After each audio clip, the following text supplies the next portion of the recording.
far ngayon, mapapansin natin na dumadami na naman yung insidente ng sunog.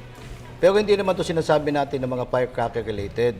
Kaganiwan kasi ang mga nagiging sunog natin ay sa kapabayaan pa rin. Masasabi natin kapabayaan o pagkukulan ng ating mga mamamayan upang bigyan ng kahalagahan yung kanilang pag-iingat sa sunog. Kasi yung mga recent fire incident, napansin ko na kaganiwan sa mga highly congested residential occupancies o itong tinatawag natin mga squatter areas na alam po naman natin sa mga lugar na to, medyo yung kahalagahan ng pag-iingat sa sunog ay naipagwawalang bahala dahil sa sobra ng congestion o sa pagkakadikit-dikit na ng iba't ibang tahanan. May mga insidente rin tayo ng sunog na sa mga ganung lugar na nagkaroon ng mga casualties na sabi nga natin may mga mamamayan tayong nasawi at nawala ng buhay dahil sa insidente ng sunog. At karaniwan nga po nagiging problema dyan, kagaya po nitong pinakahuling insidente na may mga namatay, sila po ay nakuha sa mga banyo dahil sa pag-aakala nila na safe doon magtago sa mga banyo, hindi naman po pwede yun. Itong recent fire incident naman, itong explosion dito sa Caloocan, ay may mga nasugatan.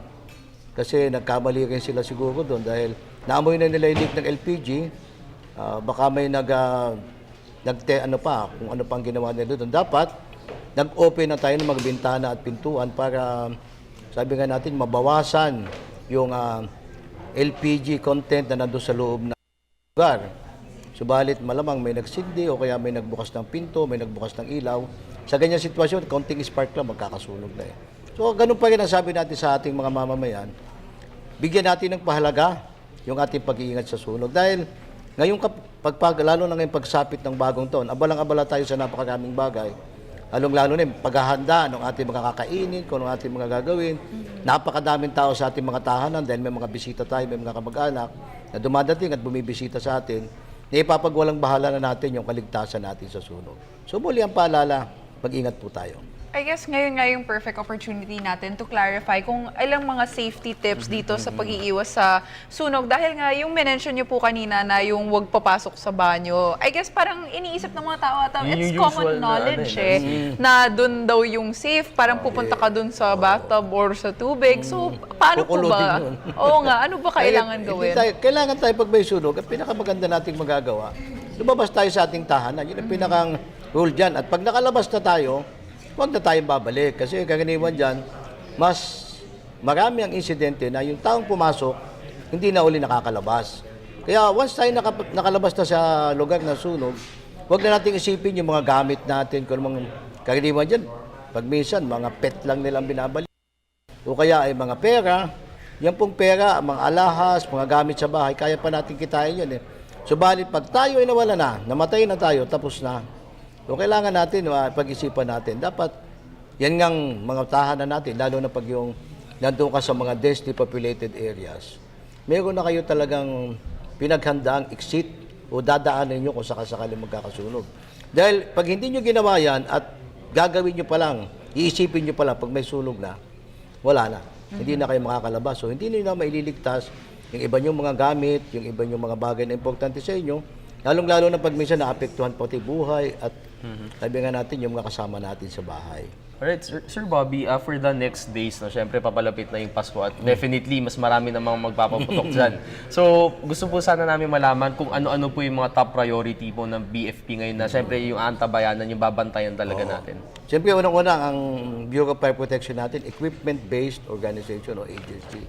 So, ang kinauna namin ginagawa, bago pa man sumapit yung pagdating nitong Pasko at bagong taon, yung pong ating mga equipments, yung ating lalo na ating mga fire trucks and firefighting apparatus, yung pong ating mga fire protective equipment, kaya pa ang ating mga bunker, bota, helmet, yung ating self-contained breathing apparatus, yung mga gamit po natin, i-prepare na po natin yan.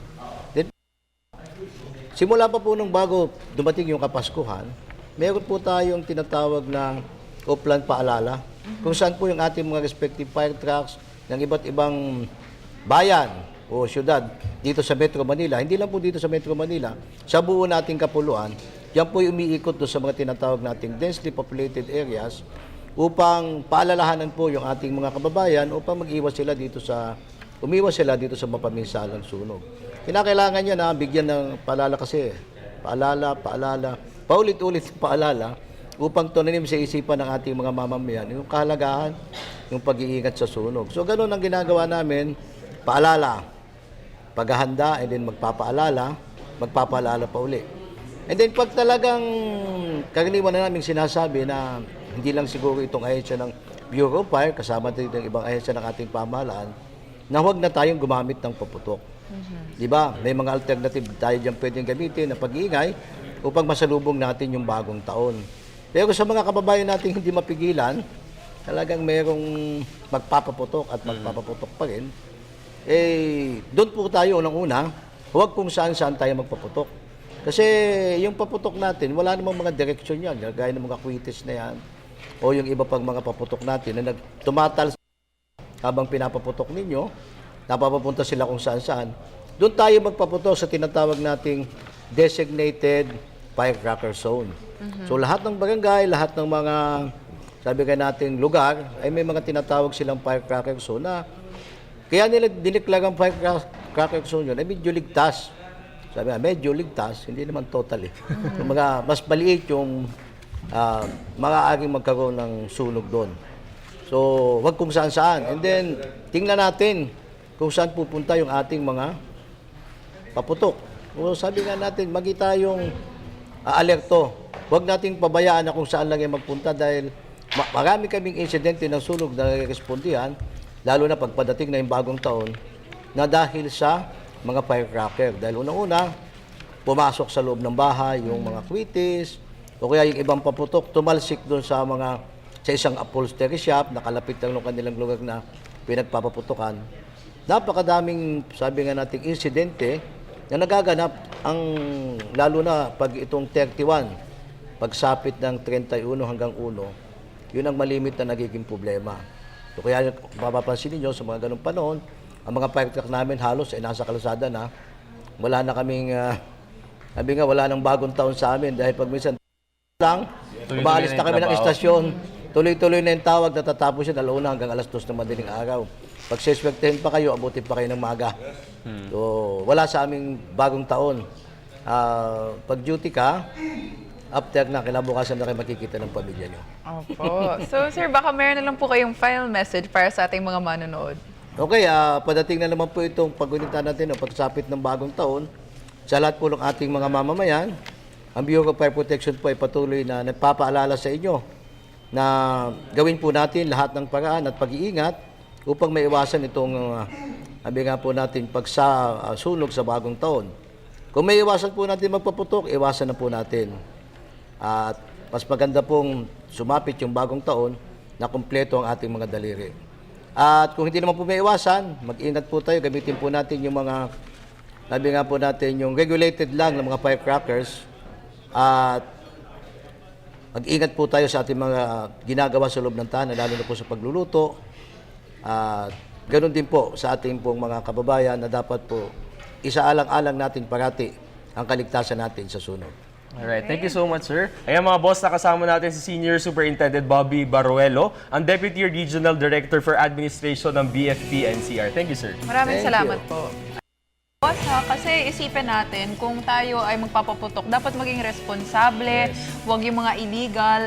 And of course, isipin natin, hindi lang tayo yung madadamay, baka makadali pa marami. tayo ng iba. Saka yung Kaya maganda naman sinabi ni Sir mag-ingat kanina, tayo. no, na kahit mayroong designated area para magpaputok, hindi pa rin mawawala yung risk talaga na pwede ka pa rin masaktan.